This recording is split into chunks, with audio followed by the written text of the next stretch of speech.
మీ business ఏదైనా మీ ఊర్లో promotion చేయాలంటే అది సుమన్ టీవీతోనే సాధ్యం. ఇప్పుడే సంప్రదించండి. అడవిని కాపాడుతూ అడవి విస్తీర్ణత కోసం నిరంతరం పోరాటం చేసి వన్యప్రాణుల సౌకర్యాలని చూసుకుంటూ చివరికి అడవి తల్లిని కాపాడి ఆ తల్లి ఒడిలోనే అతి కిరాతకంగా దుర్మరణం చెందిన అమరుడైన ఫారెస్ట్ రేంజ్ ఆఫీసర్ చెల్లమల్ల శ్రీనివాసరావు గారి చనిపోయిన 20 నెలల వ్యవధిలోని ఆ ప్రదేశం ఏదైతే ఉందో దాన్ని కంప్లీట్గా ఫారెస్ట్ డిపార్ట్మెంట్ వాళ్ళు రీట్రైవ్ చేసుకొని ఈనాటి అంటే ఈ రోజుకి 16,660 మొక్కల్ని నాటి దానికి ఈరోజు ఎంతో ఘనంగా ప్రారంభోత్సవం చేశారు. ఇక్కడ విశేషంగా మనం చెప్పాల్సింది ఏంటి అంటే ఇక్కడ ఆయన భార్య చెల్లమల్ల శ్రీనివాసరావు గారి భార్య పాల్గొనడం, ఆయన ఎక్కడైతే తన తుది శ్వాసని విడిచారో అక్కడే ఆవిడతో అక్కడ మొక్కను నాటించడం, మరియు ఆవిడకి ఆ కుటుంబానికి కావాల్సిన సౌకర్యాలు అన్నీ కూడా మేము చూసుకుంటున్నాము, ఇప్పటికీ చూసుకుంటూ వస్తాము.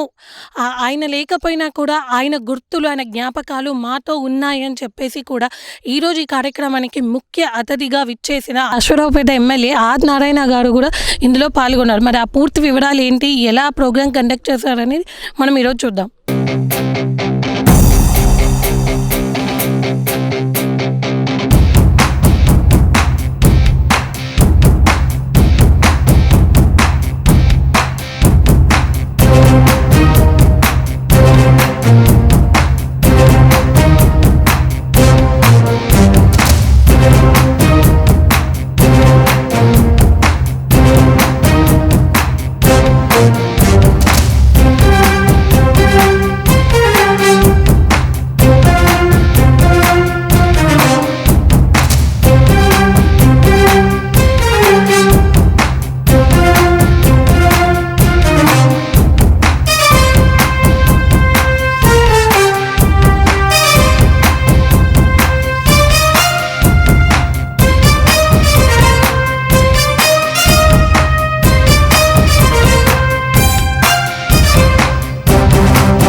నిన్నటి వరకు మూగపోయిన పచ్చని చెట్లని కూడా ఈరోజు రెపరెపలాడుతూ వాటి యొక్క మానవలి జీవన శైలికి నాంది పలుకుతూ చెట్లన్నీ కూడా చాలా సంతోషం వ్యక్తం చేస్తూ ఉన్నాయి.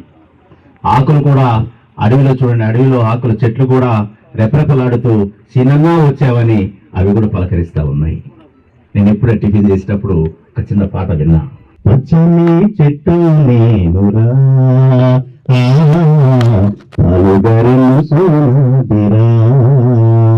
పచ్చని చెట్టు పాలుగరను సోదిరా కొమ్మను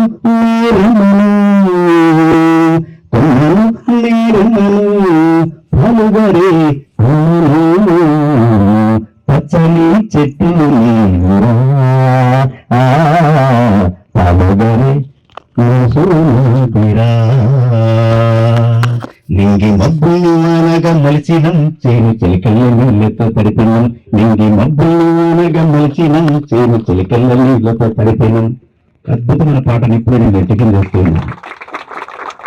అంటే అంత అద్భుతమైనటువంటి తీపి రాగలుగుతున్నటువంటి తన యొక్క మనస్సుని, తన యొక్క ఆవేదనని నేను మరి ఈరోజు అటవీ శాఖ అధికారులు చేస్తున్నటువంటి గొప్ప తార్కికంగా ఈరోజు మనం భావించవచ్చు. మొట్టమొదటిగా వారి సతీమణి గారు మొక్క నాటుతున్న సందర్భంలో వాళ్ళ కళ్ళల్లో చూస్తే ఒక పక్క ఆనందాన్ని వ్యక్తం చేశారు, బాధని దిగమిస్తూ ఆనందాన్ని బయట వ్యక్తం చేశారు. ఎందుకనంటే నా పతి ఏ ప్రాంతంలో ఇదే స్థలంలో చనిపోయినందుకు వారి పేరున ఈ అడవి ప్రాంతానికి నాంది పలికేటటువంటి మొక్క నాతో నాటిస్తున్నాను వాళ్ళకు మనోభాష వాళ్ళు వ్యక్తం చేస్తున్న సందర్భం చూశాను.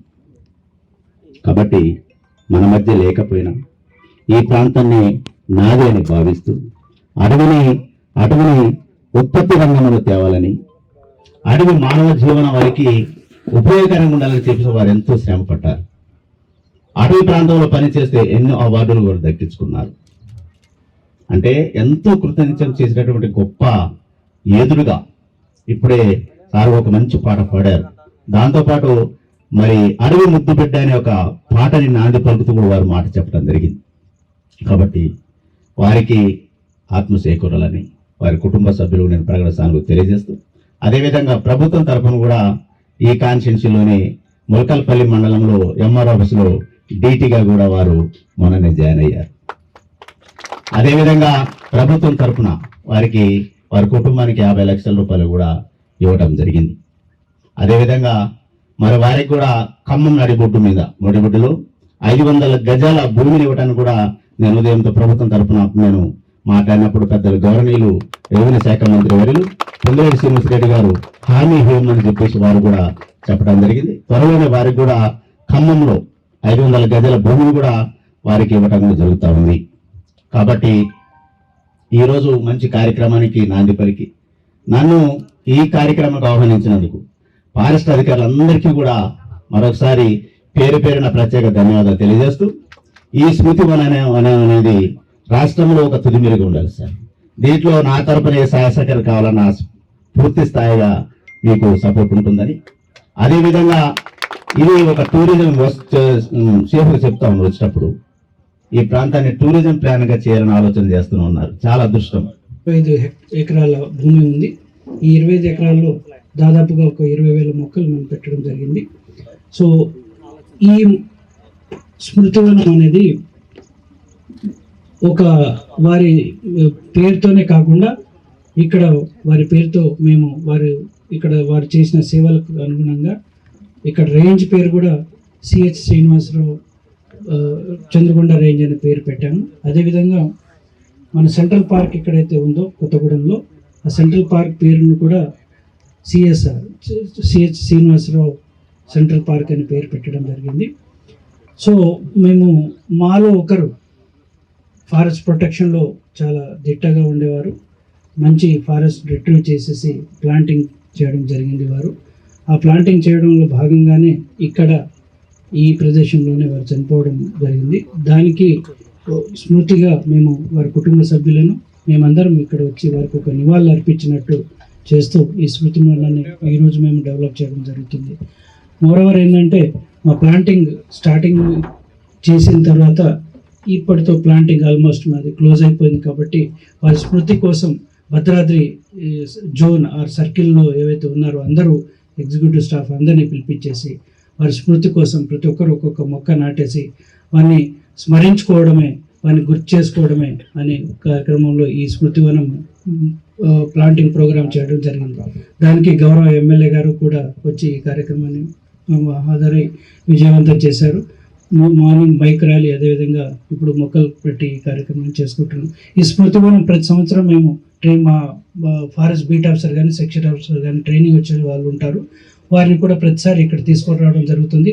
అదేవిధంగా మనము ఈ కనకగిరి హిల్ ఏదైతే ఉందో ఎకో టూరిజం డెవలప్ చేస్తున్నాం ఒక 600 కోట్లతో.